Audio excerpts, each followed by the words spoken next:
132쪽입니다. 누가복음 21장 10절부터 19절 말씀 한 절씩 교독하겠습니다. 제가 10절을 읽습니다. 또 이르시되 민족이 민족을 나라가 나라를 대적하여 일어나겠고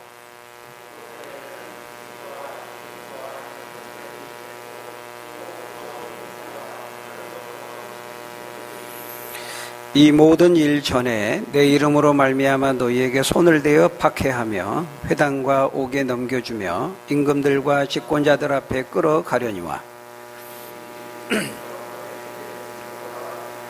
그러므로 너희는 변명할 것을 미리 궁리하지 않도록 명심하라.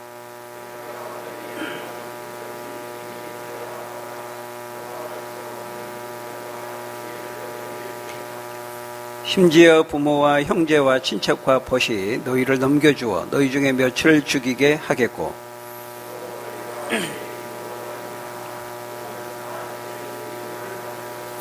너희 머리털 하나도 상하지 아니하리라.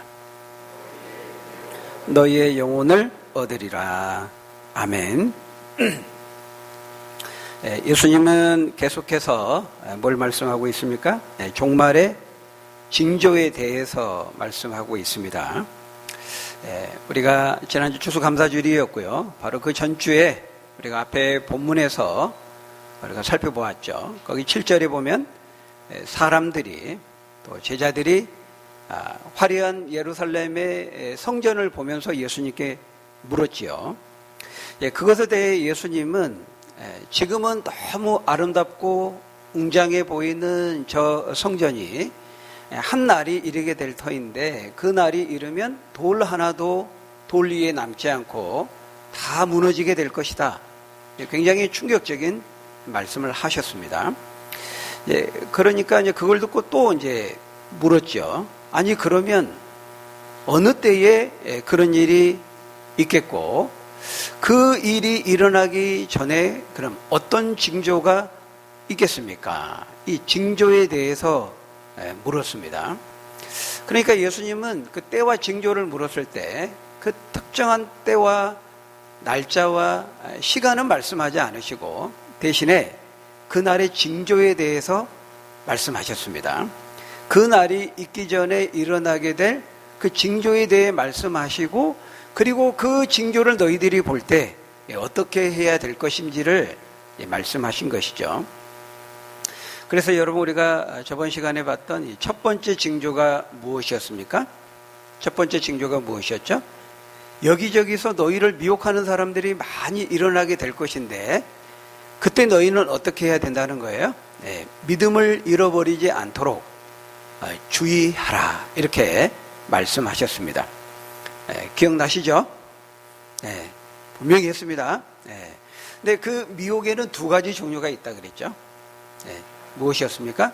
이런 종말에 대한 그 성경의 말씀 그 자체를 믿지 못하도록 유혹하는 그런 미혹이 있고 두 번째는 믿기는 믿는데 이렇게 이단들을 통해서 이제 잘못 믿게 하는 것이라 그랬습니다. 왜곡되게 믿게 하는 것이라 그랬고 두 가지 다 큰 폐해가 있지만 어떤 점에서는 이제 두 번째 미혹이 더 큰 파괴적인 결과를 낳을 수 있다 이렇게 말씀드렸죠. 여러분 우리가 그런 점에서 반드시 종말이 있다는 거 그렇지만 그 종말에 대한 잘못된 지식으로 믿지 않도록 주의해야 한다는 것입니다. 자, 그런 다음에 이제 오늘 읽었던 우리 10절부터 19절까지의 말씀에서는 바로 이 첫 번째 징조에 이어서 계속해서 이 종말의 징조에 대해서 몇 가지를 우리에게 말씀하고 있는 것입니다. 그리고 그 징조를 너희들이 볼 때 어떻게 해야 되는지 그 징조를 대하는 우리의 자세에 대해서 말씀하고 있죠. 자, 그렇다면 이제 두 번째 징조는 무엇입니까? 거기 9절에 보니까요. 우리 앞에 있는 9절에 보니까 난리와 소요의 소문을 들을 때에 두려워하지 말라 이렇게 말씀하고 있습니다. 두려워하지 말라는 겁니다. 여러분 바로 이것이 종말의 징조를 대하는 우리의 성도들의 두 번째 자세이어야 합니다. 두려워하지 말라. 그러니까 첫 번째는 미혹을 주의하라는 것이고, 그리고 이제 두 번째는 그 종말의 징조를 볼 때 두려워하지 말라, 이렇게 말씀하고 있습니다. 그렇습니다. 여러분, 종말은 반드시 있을 겁니다. 예수님의 재림은 반드시 있습니다. 네. 우리가 말씀드렸습니다마는 우리가 살아가고 있는 이 삶은 단순, 무한, 반복되는 것이 아니라 그랬죠.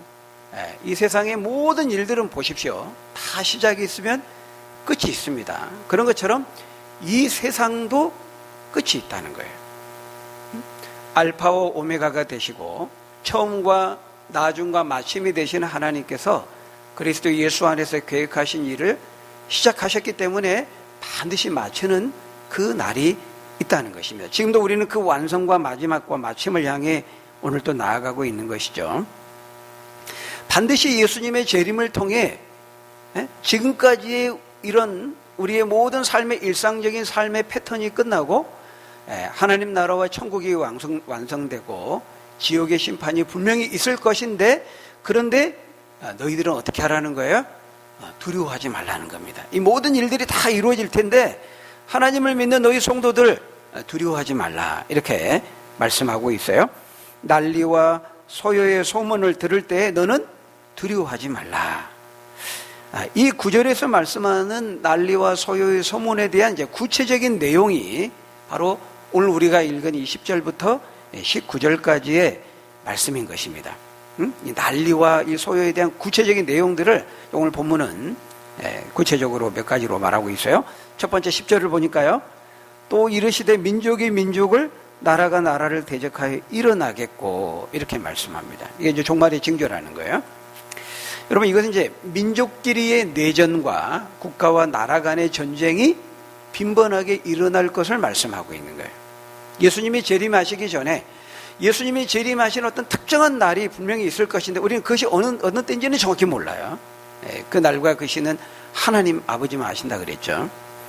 그런데 어떤 날을 정하는 거는 다 이단입니다. 100% 다 잘못된 거예요. 그럼 따져볼 필요도 없습니다. 그건 절대 하나님 아버지에게만 아시고 그렇게 하신다 그랬기 때문에 어떤 날짜를 예수님이 재림하시고 종말의 날짜를 정했다면 무조건 100% 이단입니다. 역사 속에 수없이 많이 그런 사람들이 등장했어요. 근데 언제 재림하실지는 모르는데 그 재림하기 전에 일어나게 될 징조를 이제 예수님이 말씀하신 거예요. 먹구름이 잔뜩 끼었다. 그 징조를 보면 비가 오겠다 이게 알 수 있잖아요. 그런 이제 징조를 우리에게 말씀하셨는데 그 중에 하나가 뭐냐면은 민족과 민족 간의 내전과 국가와 나라 간의 전쟁이 빈번하게 일어날 것을 말씀하신 거예요. 예수님께서 이 말씀을 예언하신 이후부터 지금까지 이 지구상에는 수많은 내전과 국가 간의 많은 전쟁이 있어 왔죠. 1차 대전, 2차 세계대전을 비롯해서 지금까지, 아니 지금도 수없이 많은 내전과 국가 간의 전쟁이 중단된 적은 단 한 번도 없었습니다. 지금도 계속 일어나고 있죠. 여러분, 이 오늘 본문에서 말씀하고 있는 이 많은 내전과 국가 간의 전쟁, 이것이 단순히 그 AD 70년에 있을 유대 로마 전쟁과 관련해서만 예수님이 지금 예언한 것으로 보면 안 된다고 했습니다. 어떤 분들은 그렇게 지금 본문을 해석하는 분들이 있어요. 지금 여기서 말하는 예언은 재림에 대한 예언이 아니라 예수님 당시, 예수님은 약 30년, AD 30년 시기니까요. 약 40년, 예수님 당시로부터 40년 후에 있을 AD 70년에 있는 유대 로마 전쟁에 대한 부분을 예언하고 있고, 여기 수많은 내전과 나라 간의 전쟁은 그 AD 70년이 오기 전까지, 예수님이 예언하시고 AD 70년이 오기 전까지의 많은 내전과 국가 간의 전쟁을 가리키는 것이다. 이렇게 이제만 보는 거죠. 그렇지 않습니다. 그렇게 보면 안 돼요. 두 가지 다를 의미한다고 했습니다. 두 가지가 함께 섞여 있는 거예요. 그러니까 본문을 좀 해석하는데 우리가 그 다음까지 이렇게 보면 약간 좀 어렵고 좀 헷갈리는 부분들이 있는 거예요. 섞여 있기 때문에 그런 겁니다. 그 예를 들면 20절부터 24절까지의 말씀은 예루살렘이 지금 군대에 둘러싸여 있는 것을 말씀하는데 이건 분명히 AD 70년에 있을 유대 로마 전쟁을 가리키는 것이 분명합니다. 그렇지만 25절이나 27절 말씀, 또 31절이나 35절의 말씀들은 분명 전 지구상에 걸쳐서 일어나는 예수님의 재림을 통해 있게 될 우주적인 종말에 대해서 말씀하고 있는 거예요. 이거는 아무리 봐도 AD 70년에 있을 유대 로마 전쟁으로 한정할 수가 없습니다. 그렇게 도저히 해석할 수가 없는 거예요. 그렇기 때문에 예수님의 의도는 지금 분명한 겁니다. 한 가지를 통해서 두 가지를 같이 말씀하고 있는 거예요. 1차적으로는 AD 70년에 있게 될 유대 로마 전쟁을 지금 예언하고 계시지만, 그럼 예수님 당시로부터 약 40년 후에 있게 될 일이죠.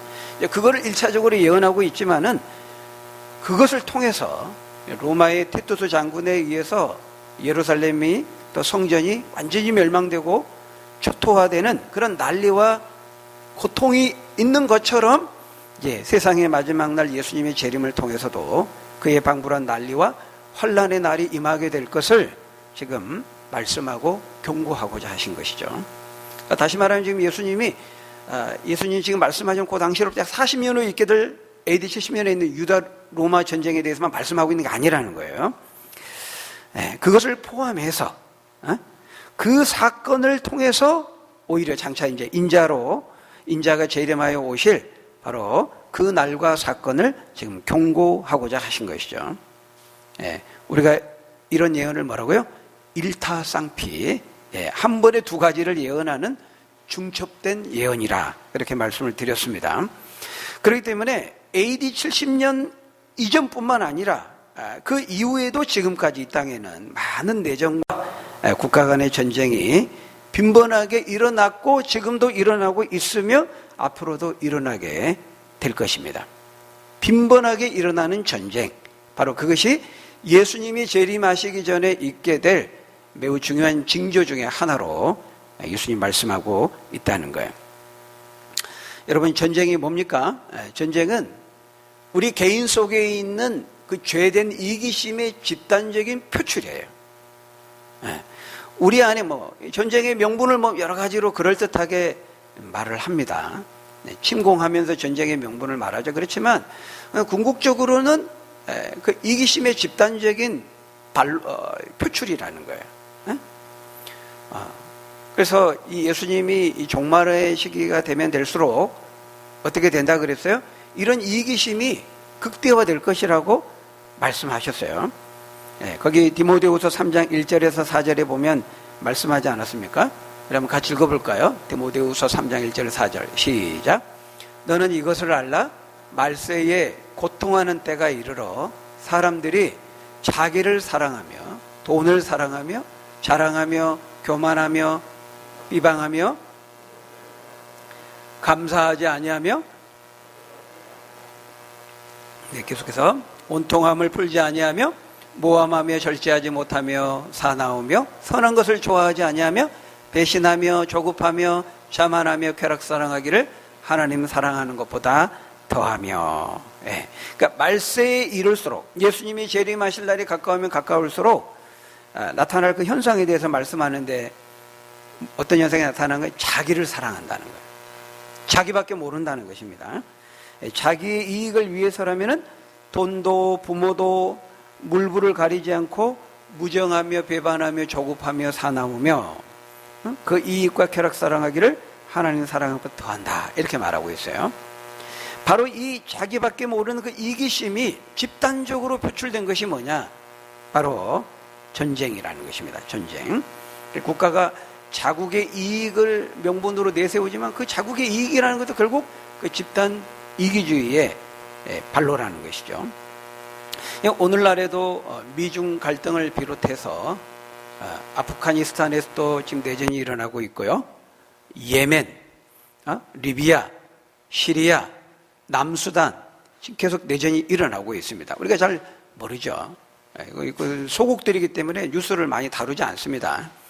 미중 정도나 좀 이제 강대국 같은 경우는 이제 우리의 영향이 있으니까 보도를 하지만 지금도 세계 곳곳에 내전이 일어나고 있어요. 이스라엘, 팔레스타인의 그런 분쟁도 그렇고, 우리나라도 사실 북한하고 지금 전쟁이 끝난 게 아닙니다. 휴전 중이죠.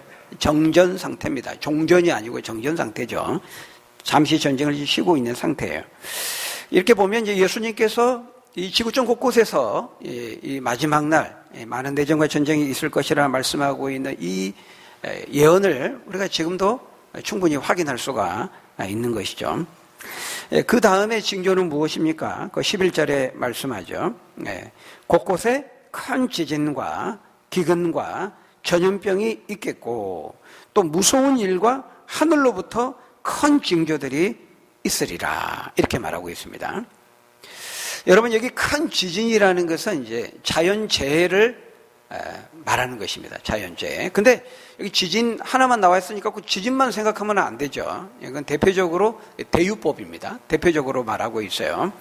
지진이라든지 쓰나미, 홍수, 가뭄, 이 온난화로 인해서 예기치 못한 많은 그런 자연재해가 예수님이 재림하시는 날이 가까울수록 일어나게 될 것을 말씀하고 있어요.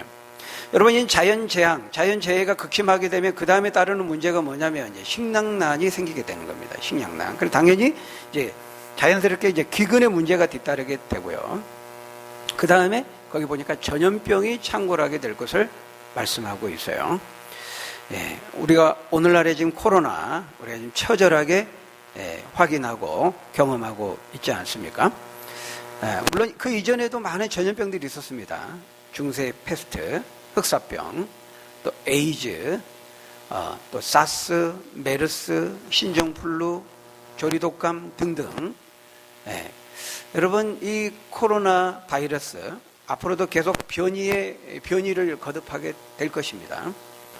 바로 엊그제도 지금 뉴스에 나왔죠. 오미크론이라고 하는 지금 새로운 변이가 델타 변이보다 2배 이상 강력한 그 새로운 변종이 지금 출현해서 세계적으로 비상이 걸린 상태 아닙니까?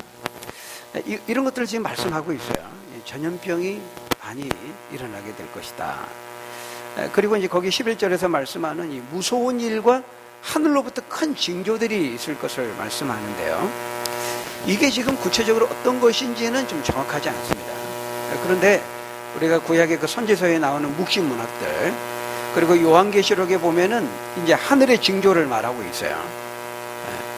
근데 이제 거기 보면은 이렇게 하늘이 어두워지는 거, 일식, 월식, 또는 어떤, 분명치는 않지만은 뭔가 우리가 일상적으로 지금 경험하고 있는 이 우주의 그런, 천체의 운항들과는 다른 뭔가 변화를 나타내는 것이지 않을까 우리가 이제 추측해 볼 수가 있습니다.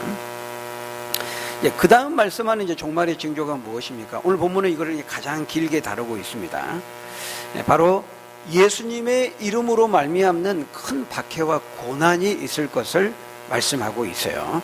오늘 본문을 보면 종말의 징조 중에 가장 많은 분량으로 가장 길게 강조적으로 말씀하고 있는 징조입니다. 예수님의 재림하시는 날이 가까우면 가까울수록 예수 믿는 것 때문에 많은 박해와 고난이 있을 것을 말씀하고 있는 거예요. 12절부터 19절까지 계속해서 이것을 말씀하고 있습니다. 이 모든 일 전에 내 이름으로 말미암아 너희에게 손을 대어 박해하며 회당과 옥에 넘겨주며 임금들과 집권자들 앞에 끌어가려니와 이 일이 도리어 너희에게 증거가 되리라. 16절에도 심지어 부모와 형제와 친척과 벗이 너희를 넘겨주어 너희 중에 며칠 죽이게 하겠고 너희가 내 이름으로 말미암아 모든 사람에게 미움을 받을 것이나 이렇게 말합니다. 여기 보면 내 이름으로 말미암아 두 번 강조적으로 반복되고 있어요. 12절에도 내 이름으로 말미암아, 17절에도 내 이름으로 말미암아 박해와 고난과 미움을 받게 될 것이다. 예수님 때문에. 왜 성도들이 고난을 당하는가? 다른 이유가 아니고 신앙적인 이유로 예수님 때문에 박해를 받고 고난을 당하게 된다는 것이죠. 여러분, 예수님이 재림하실 날이 가까이 오면 가까이 올수록 교회를 대적하고 주님을 믿는 백성들을 박해하는 일들이 더 빈번하게, 더 가열차게 이루어지게 된다는 것을 지금 말씀하고 있는 거예요. 우리가 여러분 먼저 이걸 분명히 알고 있어야 됩니다. 미리 말씀해 주셨기 때문에 준비하라는 거죠. 여러분, 갈수록 예수 믿기가 쉽나요? 어렵나요? 갈수록 예수 믿기가 쉬워요, 어려워요? 점점 더 어려워지고 있죠. 여기 보면 특별히 회당과 옥에 넘겨준다 그랬는데 종교적인 박해와 고난을 말하는 것입니다. 그리고 임금들과 집권자들 앞에 끌어가려니와 정치적인 사회적인 박해와 고난을 말하는 것이죠. 그러니까 다방면의 성도들은 고난과 시련을 겪게 될 것을 말씀하고 있는 것입니다. 그러니까 이 모든 일의 배후에 누가 있어요? 사탄이 있는 거예요. 사탄이 수단과 방법을 가리지 않고 할 수 있는 모든 가용한 수단들을 동원해서 모든 매체들을 사용해서 하나님의 교회를 대적하고 성도들을 박해하고 괴롭힌다는 것입니다. 특별히 힘과 권력을 가지고 있는 정치인들을 포섭하고 그들을 사용해서 그들은 많은 영향력을 가지고 있거든요. 힘을 가지고 있습니다. 그들을 포섭해서 하나님의 교회를 대적하고 성도들을 박해하고 하나님을 잘 믿지 못하도록 하는 그런 법과 제도를 세팅하는 거죠. 그리고 TV나 또 인터넷이나 많은 음악, 이런 영화, 문화 매체를 사용해서 하나님을 대적하고 하나님을 잘 믿지 못하도록 또 하나님 말씀을 불신하게 만드는 이런 이론과 철학과 사상을 퍼뜨리고 그걸 사용해서 하나님 못 믿도록 공격한다라는 것이죠. 그러니까 영적인 싸움입니다. 이게 영적인 싸움. 영적인 전쟁은 곧 진리 전쟁이라 그랬어요.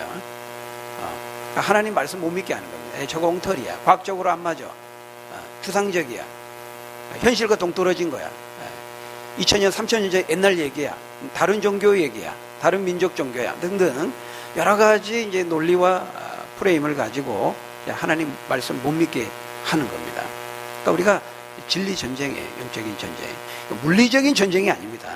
전쟁이라고 하니까 십자군 전쟁처럼 막 칼과 총 가지고 가서 정복하고 예수 믿게 하고 그렇게 생각하면 안 되죠. 우리는 진리 전쟁입니다. 정말 누가 더 진짜 진리인가? 성경 말씀이 정말 진리인가? 그 진리를 겨루는 거예요. 근데 그것을 겨루는 그 방법은 뭐예요? 물리적 폭력적인 방법이 아니죠. 사랑의 방법으로. 진짜 예수님의 말씀이 진리인지 아닌지를 드러내 보여주는 겁니다. 그 치열한 우리의 영적 싸움의 한 복판에 있는 거예요. 에베소서 6장 12절 13절에 뭐라고 말씀합니까? 우리 같이 읽어볼까요? 시작. 우리의 씨름은 우리의 싸움은 혈과 육을 상대하는 것이 아니요 통치자들과 권세들과 이 어두움의 세상 주관자들과 하늘에 있는 악의 영들을 상대함이라. 그러므로 하나님의 전신갑주를 취하라. 이는 악한 날에 너희가 능히 대적하고 모든 일을 행한 후에 서기 위함이라. 여기 보면 악한 날에 너희가 능히 대적하고 그랬는데요. 여러분, 이 악한 날이라는 것이 바로 예수님 재림 직전에 있게 될 바로 그 날을 가리키는 겁니다. 바로 오늘 우리가 살아가는 시대가 바로 악한 시대, 악한 날이에요. 말세 중에 말세 지말이라고 말하죠. 그러게 여러분, 예수님이 오실 날이 가까워지면 가까워질수록 이 세상은 더 좋아지지 않습니다. 우리의 예상과는 다르게 영적인 환경은 더 삭막해지고 더 황폐화된다고 성경은 말씀해요. 그러니까 물질적인 삶의 환경은 좀 더 좋아질 수 있습니다. 물질적인 삶의 환경, 과학기술, 문명은 더 진보하고 발전할지 몰라요. 더 좋은 스마트폰이 등장하고 인공지능, AI가 첨단화되고 더 살기 편리한 세상이 될 수는 있습니다. 그렇지만은 영적인 환경은 더 열악해지고 더 어두워지고 더 삭막해지고 황폐화된다는 것이 성경의 관점입니다. 아까 우리 디모데후서 3장 1절에서 4절 말씀 말했죠. 말세에는 더 고통하는 때가 온다는 거예요. 자기를 사랑하고 자기밖에 모르고 더 메마르고 그런 세상이 된다고 말하고 영적인 환경은 더 안 좋아지고 있어요. 그러니까 여러분, 세상이 점점 좋아지고 있습니까? 안 좋아지고 있습니까? 이렇게 질문하면 여러분 어떻게 대답하시겠어요? 세상은 점점 좋아지고 있어요? 안 좋아지고 있어요? 물론 어떻게 보는 관점에 따라 다르겠죠. 그러니까 과학기술은 더 편리해지는 건데 이게 이제 외적으로 이렇게 막 진보해 가니까요. 문명적으로 외적으로 진보해 가니까 우리의 내면도 사람과의 관계도 더 진보해질 것으로 생각하는 거예요. 더 발전할 것으로 생각하는 거예요. 그는 그런 비례관계가 성립하지 않습니다. 그런 점에서 성경은 미래를 절대 낙관적으로 보지 않아요. 세상 사람들은 과학기술 문명이 많이 발달하면은 모든 병이 다 정복되고 더 살기 좋은 세상이 될 것이라고 하는 이런 장밋빛 환상을 가지고 보지만 성경은 그렇게 보지 않습니다. 오히려 더 그런 관점에서는 더 부정적으로, 더 우려의 시선으로 보고 있다는 거예요. 그렇기 때문에 여러분, 우리는 더 영적으로 깨어서 이제 준비해야 되는 겁니다. 준비하도록 이렇게 성경을 통해서 우리에게 말씀하고 있는 거예요. 그러므로 정신을 차리고 아까 에베소서의 말씀처럼 하나님의 전신갑주로 준비되고 무장되어야 한다는 거예요. 근데 여러분, 우리가 이 세상의 전망이 굉장히 어두워요. 영적으로 볼 때에는 더 믿기 어렵고 더 어렵지만은, 그러나 그렇다고 해서 우리가 절망할 필요는 없습니다. 그럼에도 좋은 소식이 있어요. 예수님 오늘 본문을 통해 그걸 말씀하고 있는 거예요. 앞으로 우리에게 닥쳐올 미래에 대한 전망은 어둡지만 이런 종말의 징조가 분명히 있을 것이고 분명히 나타나게 될 것이지만, 그럼에도 불구하고 뭐라고 말씀하고 있어요? 너희는 두려워하지 말라, 이렇게 말하고 있어요. 13절에 뭐라고 말씀합니까? 너희들이 내 이름으로 말미암아 박해를 받고 붙잡히고 끌려가는 고난이 있겠지만, 그러나 13절에 이 일이 도리어 너희에게 증거가 되리라, 이렇게 말하고 있습니다. 이 일이 도리어 증거가 된다, 이게 무슨 말일까요? 설사 복음을 증거하다 붙잡히는 고난이 있다 할지라도 오히려 그것이 복음을 더 전하게 되고 더 하나님 나라가 확장되고 하나님 나라를 가져오는 결과가 될 것이라고 말하고 있어요.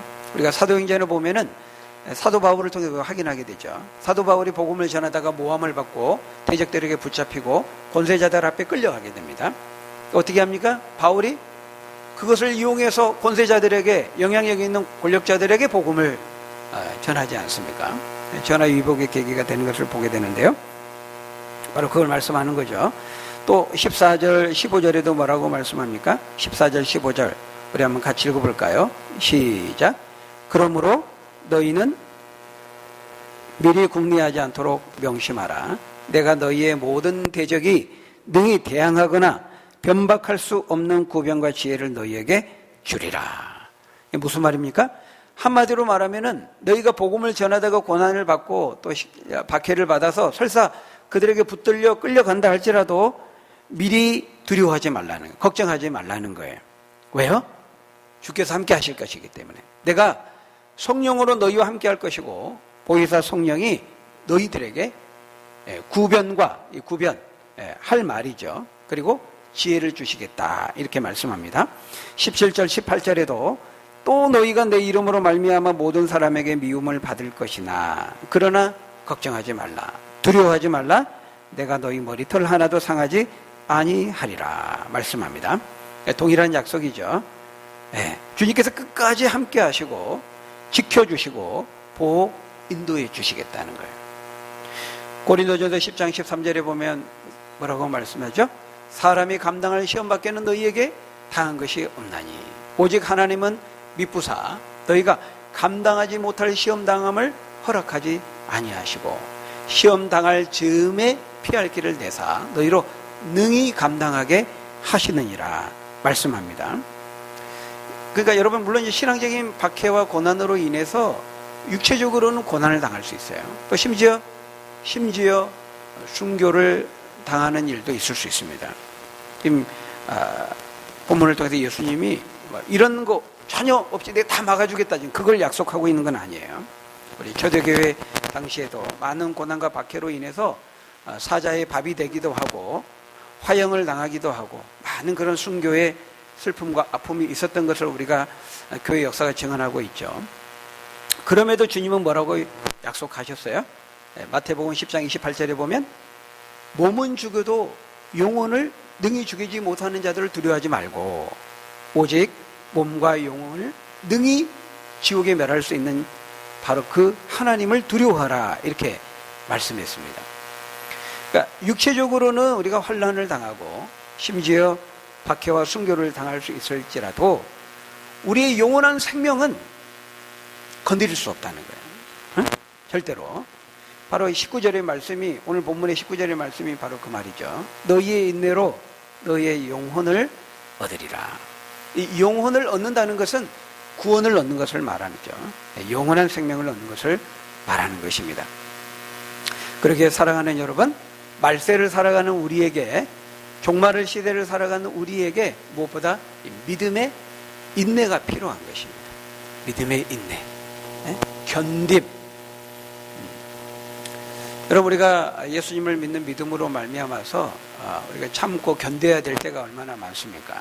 예수님 때문에, 예수 믿는 것 때문에, 성도의 그리스도인이라는 것 때문에 우리가 참아야 하고 또 희생해야 되고 양보해야 되고 손해를 당해야 될 때도 많이 있습니다. 그렇지만 주님 말씀하시죠. 약속하고 계십니다. 너희가 내 이름으로 고난을 당할 때 오히려 즐거워하라.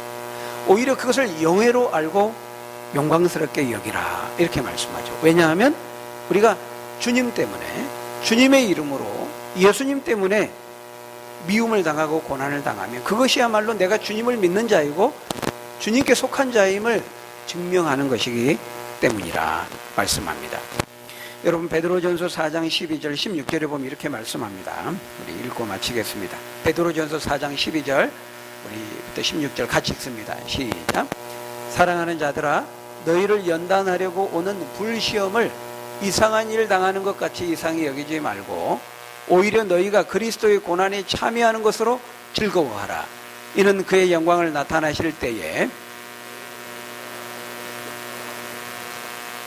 너희가 치욕을 당하면 복 있는 자로다. 영광의 영, 곧 하나님의 영이 너희 위에 계심이라. 너희 중에 누구든지 살인이나 도둑질이나 악행이나 남의 일을 간섭하는 자로 고난을 받지 말려니와 만일 그리스도인으로 고난을 받으면 부끄러워하지 말고 도리어 그 이름으로 하나님께 영광을 돌리라. 네. 여러분, 여기 보면은 베드로전서에서도 후서에서도 다른 많은 신약 성경에서도 오늘 우리 이 누가복음에서 말씀하고 있는 것과 같은 이 장차 있을 종말의 때, 재림 직전에 있을 일들을 여러 각도로 다 말씀해 주셨어요. 미리 다 예언해 주셨어요. 너희들에게, 종말의 시대를 살아가는 너희에게 불시련과 그 고난이 따를 것이다. 그때 너희들 이상하게 여기지 말라 말씀하고 있어요. 왜? 주님 다 말씀하셨거든요. 다 미리 종말의 징조를 말씀하셨고 예언해 주셨기 때문에 그런 상황을 당할 때 미처 몰랐는데 이게 웬일이야? 이렇게 이상한 일 당하는 것처럼 당황하지 말라는 것입니다. 오히려 믿음의 준비, 마음의 준비를 단단히 하라는 것이죠. 갈수록 예수 믿기 어렵고 갈수록 다 예수 믿지 못하도록 세상이 너희를 시험하고 미혹하고 유혹하고 공격할 것이기 때문에 막상 그런 일을 당하면은 너희는 이상한 일 당하는 것이 여기지 말고 오히려 예수님 때문에 고난을 당하면 영예로 알고 기쁨으로 여기라. 이렇게 말씀하고 있어요. 그러니까 물론 조건이 있습니다. 여기. 그러니까 우리가 받는 고난은 그리고 그때의 고난은 이제 예수님 때문에 받는 고난이어야 합니다.